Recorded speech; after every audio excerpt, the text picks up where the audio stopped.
Chapter 21, Revival in Rochester, 1830. Leaving New York, I spent a few weeks in Whitestown, and, as was common, being pressed to go in many directions, I was greatly at a loss what my duty was. But among others, an urgent invitation was received from the Third Presbyterian Church in Rochester, of which Mr. Parker had been pastor, to go there and supply them for a season.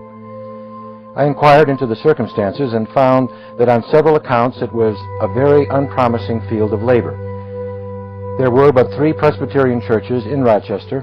The third church that extended the invitation had no minister, and religion was in a low state. The second church, or the Brick Church as it was called, had a pastor, an excellent man, but in regard to his preaching there was considerable division in the church, and he was restive and about to leave. There was a controversy existing between an elder of the third church and the pastor of the first church that was about to be tried before the presbytery. This and other matters had aroused unchristian feeling, to some extent, in both churches, and altogether it seemed a forbidding field of labor at that time. The friends at Rochester were exceedingly anxious to have me go there, I mean the members of the third church. Being left without a pastor, they felt as if there was great danger they would be scattered and perhaps annihilated as a church unless something could be done to revive religion among them. With these pressing invitations before me, I felt, as I often have done, greatly perplexed. I remained at my father-in-law's and considered the subject until I felt that I must take hold and work somewhere. Accordingly, we packed our trunks and went down to Utica, about 7 miles distant, where I had many praying friends.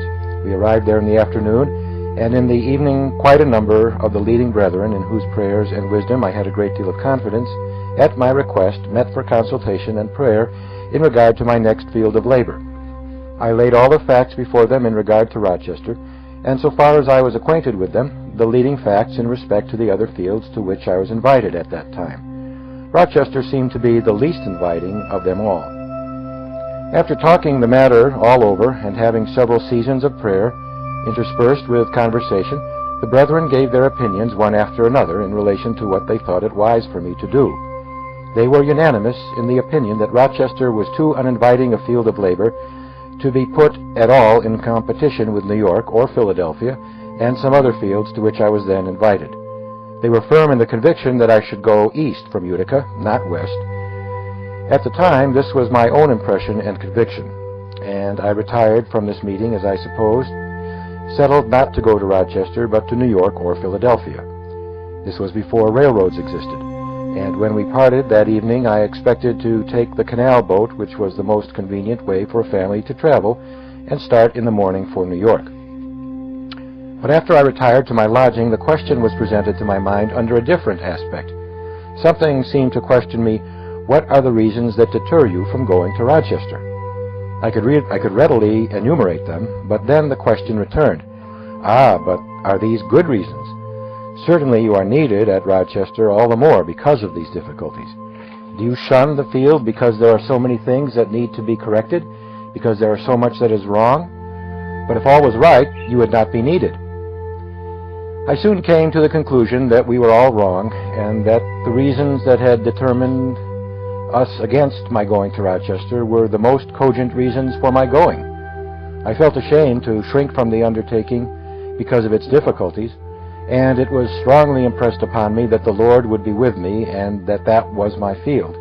My mind became entirely decided, before I retired to rest, that Rochester was the place to which the Lord would have me go.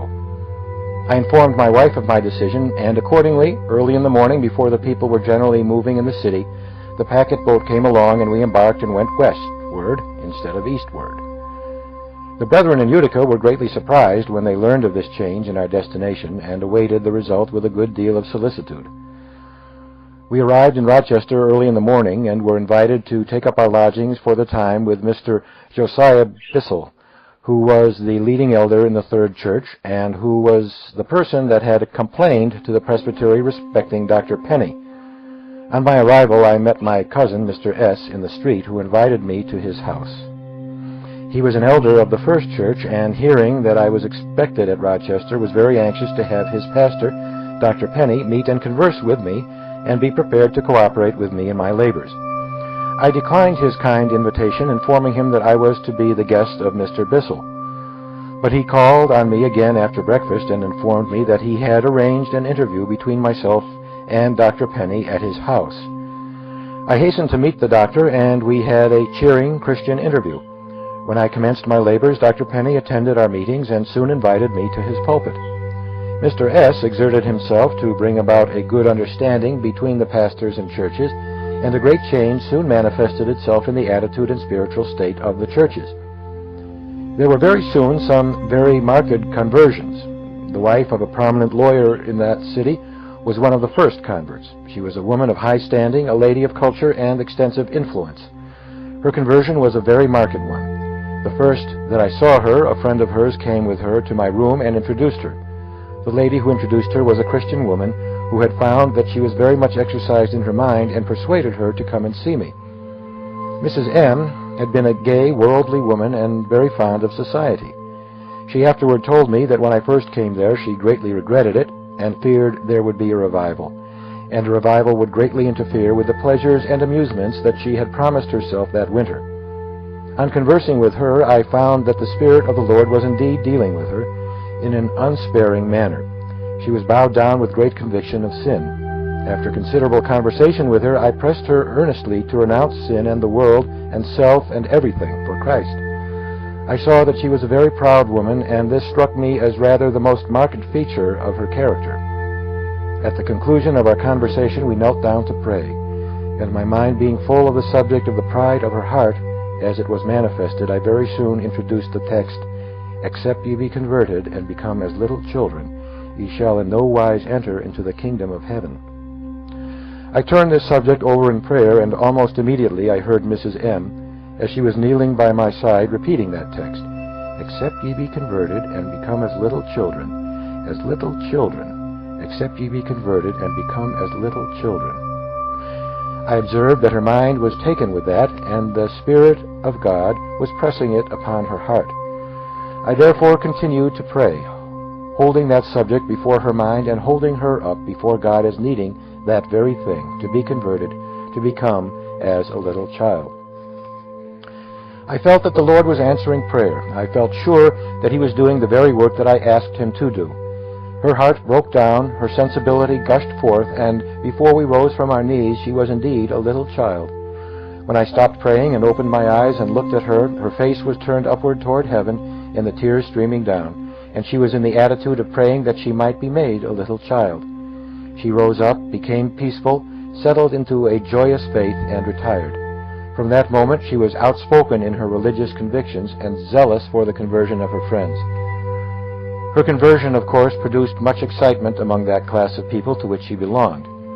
I had never, I believe, except in rare instances until I went to Rochester, used as a means of promoting revivals what has since been called the anxious seat. I had sometimes asked persons in the congregation to stand up, but this I had not frequently done. However, in studying upon the subject, I had often felt the necessity of some measure that would bring sinners to a stand. From my own experience and observation, I had found that with the higher classes especially, the greatest obstacle to be overcome was their fear of being known as anxious inquirers. They were too proud to take any position that would reveal them to be, to others, as anxious for their souls. I had found also that something was needed to make the impression on them that they were expected at once to give up their hearts, something that would call them to act, and act as publicly before the world as they had in their sins, something that would commit them publicly to the service of Christ. When I had called them simply to stand up in the public congregation, I found that this had a very good effect, and so far as it went, it answered the purpose for which it was intended. But after all, I had felt for some time that something more was necessary to bring them out from among the mass of the ungodly to a public renunciation of their sinful ways, and a public committal of themselves to God. At Rochester, if I recollect right, I first introduced this measure. This was years after the cry had been raised of new measures. A few days after the conversion of Mrs. M., I made a call, I think for the first time, upon all that class of persons whose convictions were so ripe that they were willing to renounce their sins and give themselves to God, to come forward to certain seats which I requested to be vacated, and offer themselves up to God, while we made them subject to prayer. A much larger number came forward than I expected, and among them was another prominent lady, and several others of her acquaintance and belonging to the same circle of society came forward. This increased the interest among that class of people, and it was soon seen that the Lord was aiming at the conversion of the highest classes of society. My meetings soon became thronged with that class. The lawyers, physicians, merchants, and indeed all the most intelligent people became more and more interested and more easily influenced. Very soon the work took effect extensively among the lawyers in that city. There has always been a large number of the leading lawyers of the state resident at Rochester. The work soon got hold of numbers of these. They became very anxious and came freely to our meetings of inquiry, and some of them came forward to the anxious seat, as it has been called, and publicly gave their hearts to God. I recollect one evening after preaching, 3 of them followed me to my room, all of them deeply convicted, and all of them had been, I believe, on the anxious seat, but were not clear in their minds and felt that they could not go home until they were converted and until they were convinced that their peace was made with God. I conversed with them and prayed with them, and I believe before they left they all found peace in believing the Lord Jesus Christ.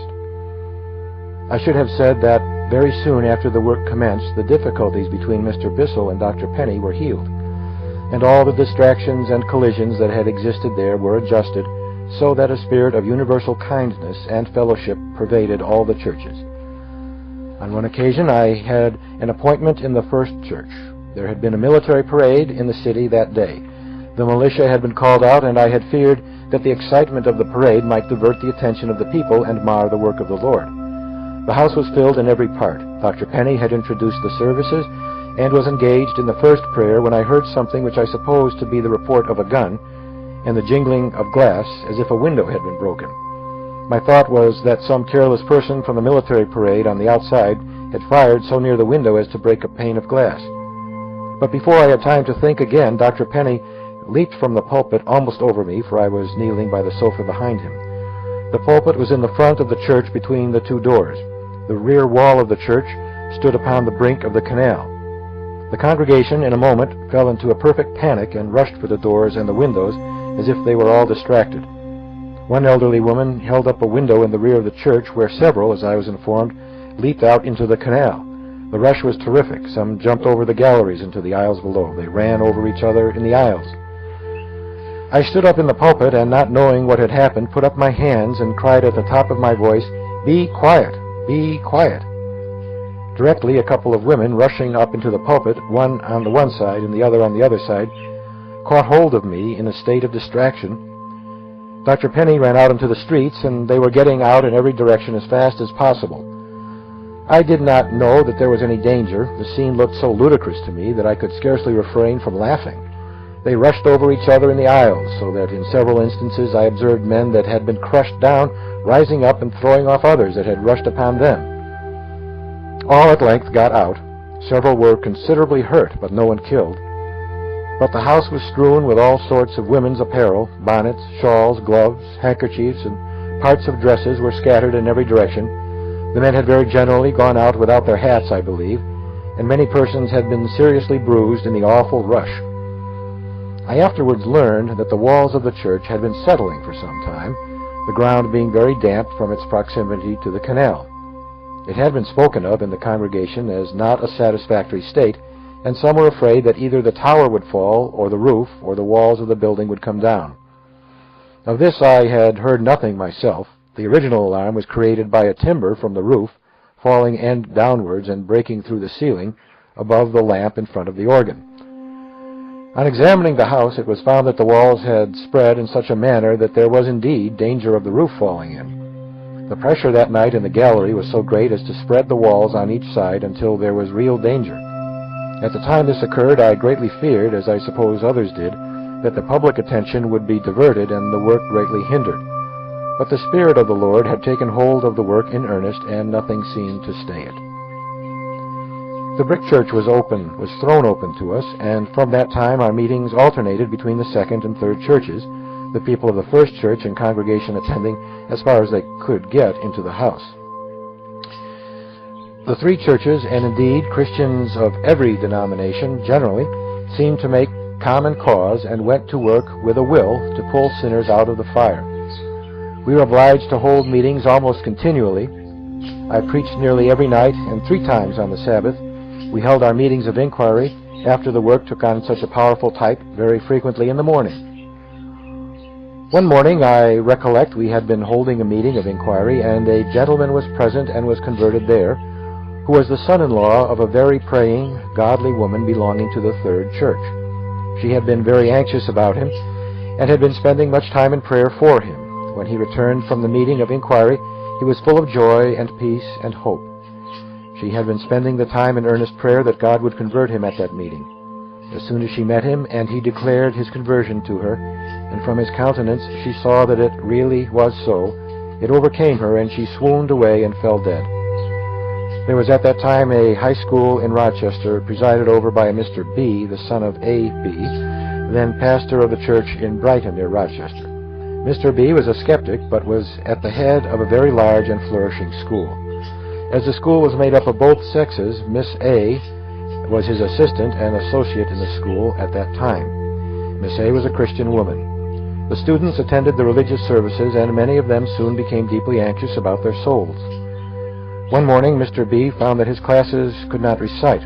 When he came to have them before him, they were so anxious about their souls that they wept, and he saw that they were in such a state that it very much confounded him. He called his associate, Miss A., and told her that the young people were so exercised about their souls that they could not recite, and asked if they had not better send for Mr. Finney to give them instruction. Soon afterwards, she informed me of this, and said that she was very glad to have him make the inquiry, and most cordially advised him to send for me. He did so, and the revival took tremendous hold of that school.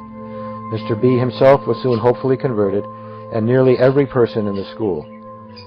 A few years since, Miss A. informed me that more than 40 persons that were then converted in that school had become ministers. That was a fact that I had not known before. She named many of them to me at that time. A large number of them had become foreign missionaries. After remaining a few weeks at Josiah Bissell's, we took lodgings in a more central position at the house of Mr. B., a lawyer of the city, who was a professedly Christian man. His wife's sister was with them, and was an impenitent girl. She was a young woman of fine appearance, an exquisite singer, and a cultivated lady, and as soon as we learned was engaged in marriage to a man who was then judge of the Supreme Court of the state. He was a very proud man, and resisted the anxious seat, and spoke against it. He was absent a good deal from the city in holding court, and was not that winter converted. A large number of the lawyers, however, were converted, and the young lady to whom he was engaged was converted.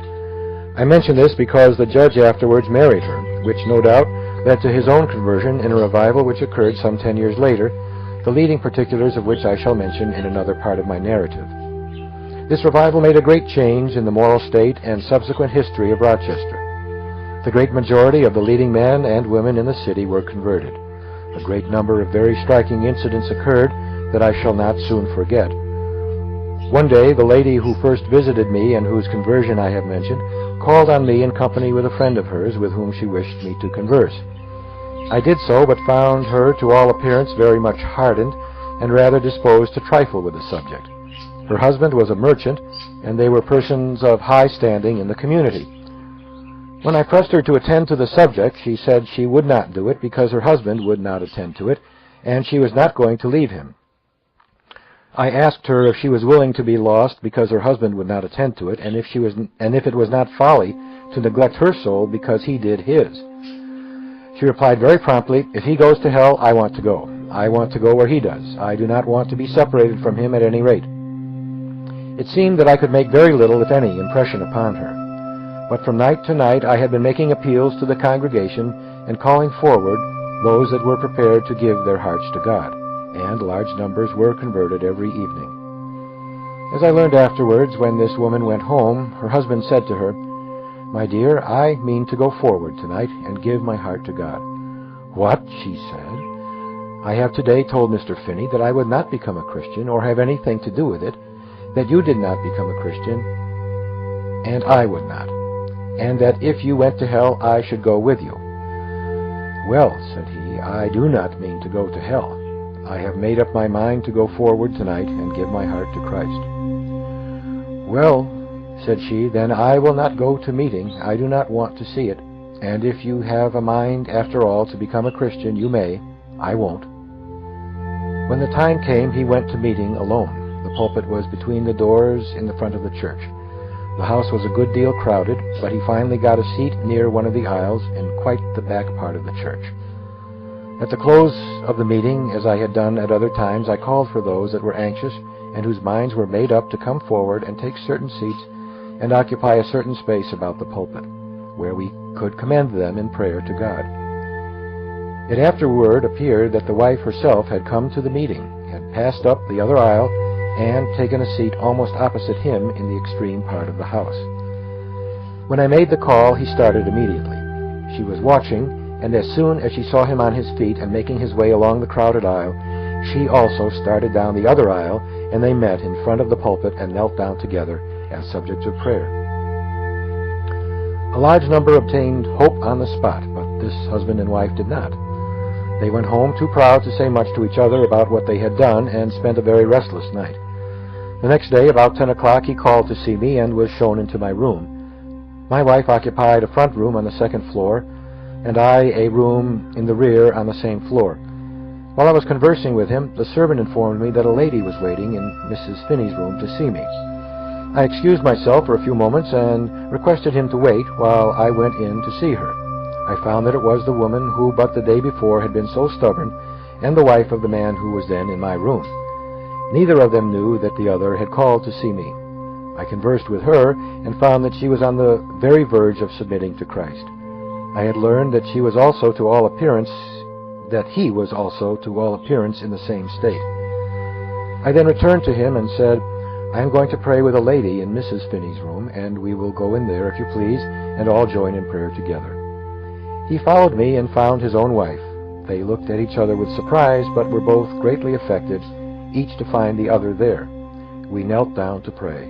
I had not proceeded far in prayer before she began to weep and to pray audibly for her husband.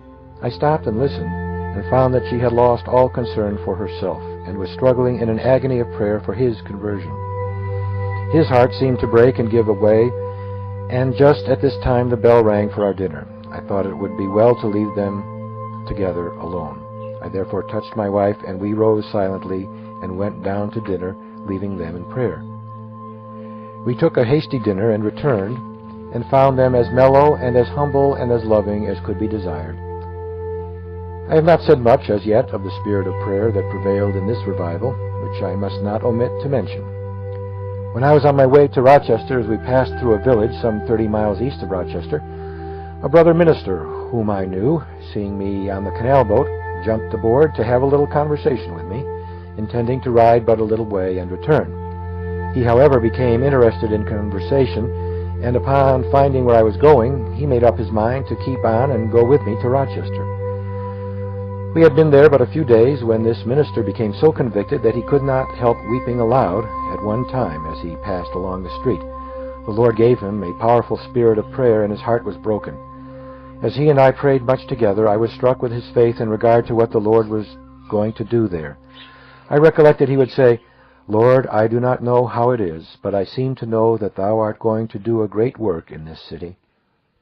The spirit of prayer was poured out powerfully, so much so that some persons stayed away from the public service to pray, being unable to restrain their feelings under preaching. And here I must introduce the name of a man whom I shall have occasion to mention frequently, Mr. Abel Clary.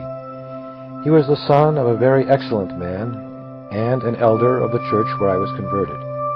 He was converted in the same revival in which I was. He had been licensed to preach, but his spirit of prayer was such, he was so burdened with the souls of men, that he was not able to preach much, his whole time and strength being given to prayer. The burden of his soul would frequently be so great that he was unable to stand, and he would writhe and groan in agony. I was well acquainted with him, and knew something of the wonderful spirit of prayer that was upon him. He was a very silent man, as almost are who have that powerful spirit of prayer. The first I knew of his being at Rochester, a gentleman who lived about a mile west of the city called on me one day, and asked me if I knew a Mr. Abel Clary, a minister. I told him that I knew him well. "Well," said he is at my house, and has been there for some time, and I don't know what to think of him." I said, "I have not seen him at any of our meetings." "No," he replied, "he cannot go to meetings," he says. "He prays nearly all the time, day and night, and in such an agony of mind that I do not know what to make of it. Sometimes he cannot even stand on his knees, but will lie prostrate on the floor and groan and pray in a manner that quite astonishes me." I said to the brother, "I understand it. Please keep still. It will all come out right. He will surely prevail." I knew at the time a considerable number of men who were exercised in the same way. A Deacon P. of Camden, Oneida County, a Deacon T. of Rodman, Jefferson County, a Deacon B. of Adams in the same county. This Mr. Clary, and many others among the men, and a large number of women, partook of the same spirit, and spent a great deal of their time in prayer. Father Nash, as we called him, who in several of my fields of labor came to me and aided me, was another of those men that had such a powerful spirit of prevailing prayer. This Mr. Clary continued in Rochester as long as I did, and did not leave it until after I had left. He never, that I could learn, appeared in public, but gave himself wholly to prayer. I have said that the moral aspect of things was greatly changed by this revival. It was a young city, full of thrift and enterprise, and full of sin. The inhabitants were intelligent and enterprising in the highest degree, but as the revival swept through the town and converted the great mass of the most influential people, both men and women, the change in the order, sobriety, and morality of the city was wonderful. At a subsequent period, which I shall mention in its place, I was conversing with a lawyer who was converted at the revival of which I have been speaking, and who soon after had been made district attorney of the city. His business was to superintend the prosecution of criminals. From his position, he was made thoroughly acquainted with the history of crime in that city.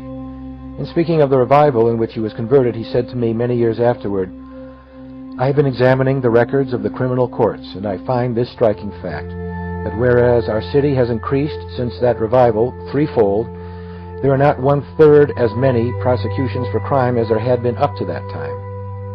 This is," he said, "the wonderful influence that revival had upon the community. Indeed, by the power of that revival, public sentiment has been molded.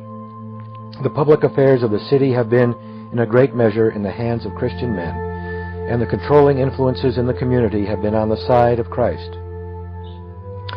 Among many other conversions, I must not forget to mention that of Mr. P., a prominent citizen of that place, a bookseller. Mr. P. was an infidel, not an atheist, but a disbeliever in the divine authority of the Bible. He was a reader and a thinker, a man of keen, shrewd mind, strong will, and most decided character. He was, I believe, a man of good outward morals, and a gentleman highly respected. He came to my room early one morning and said to me, "Mr. Finney, there is a great movement here on the subject of religion, but I am a skeptic, and I want you to prove to me that the Bible is true." The Lord enabled me at once to discern his state of mind so far as to decide the course that I should take with him. I said to him, "Do you believe in the existence of God?" "Oh, yes," he said, "I am not an atheist." "Well, do you believe that you have treated God as you ought? Have you respected his authority? Have you loved him? Have you done that which you thought would please him, and with the design to please him? Don't you admit that you ought to love him, and ought to worship him, and ought to obey him according to the best light you have?"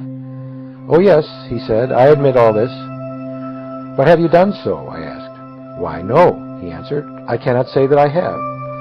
"Well, then," I replied, "why should I give you farther information and farther light if you will not do your duty and obey the light you already have? Now," said I, "when will you make up your mind to live up to your convictions, to obey God according to the best light you have? When you will make up your mind to repent of your neglect thus far, and to please God just as well as you know how, the rest of your life, I will then try to show you that the Bible is from God. Until then, it is of no use for me to do any such thing." I did not sit down, and I think had not asked him to sit down. He replied, "I do not know, but that is fair," and retired. I heard no more of him until the next morning.